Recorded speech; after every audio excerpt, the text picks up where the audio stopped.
नमस्ते दोस्त, आप लोग का स्वागत करती हूँ अपने यूट्यूब चैनल पर। आप लोग के सामने एक नगता गीत सुनाने जा रही हूँ। अगर अच्छा लगे तो हमारे वीडियो को लाइक, सब्सक्राइब, शेयर जरूर करिएगा। कमेंट में जरूर बताइएगा कि हमारा गीत कैसा लगा। हरि मोरा कृष्ण कन्हैया, ननद सोने की चिड़ैया हो। हरि मोरा कृष्ण कन्हैया, ननद सोने की चिड़ैया हो।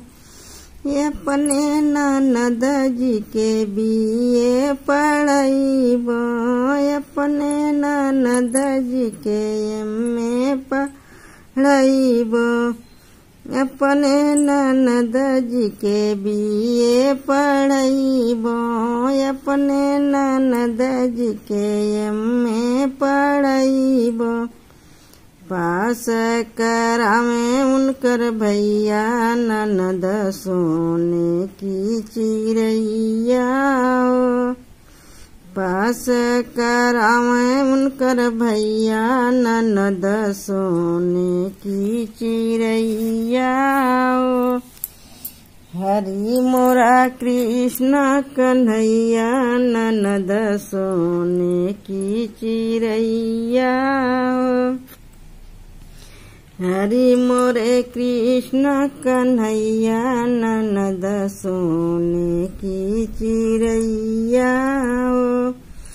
ये अपने ननद जी के घड़ी मांगवैबा, अपने ननद जी के घड़ी मांगवैबा। टाइम बतावे उनकर भैया, ननद सोने की चिड़ैया हो। टाइम बतावे उनकर भैया, ननद मोर सोने की चिड़ैया हो। हरि मोरा कृष्ण कन्हैया, ननद सोने की चिड़ैया हो। हरि मोरे कृष्ण कन्हैया, ननद सोने की चिड़ैया हो।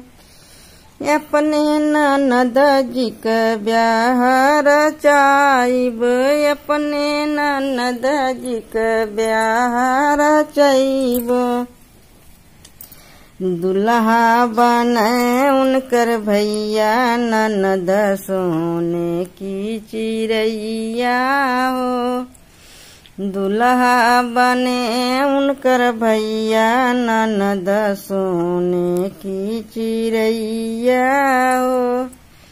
हरि मोरा कृष्ण कन्हैया, ननद सोने की चिड़ैया हो। हरि मोरा कृष्ण कन्हैया, ननद सोने की चिड़ैया हो।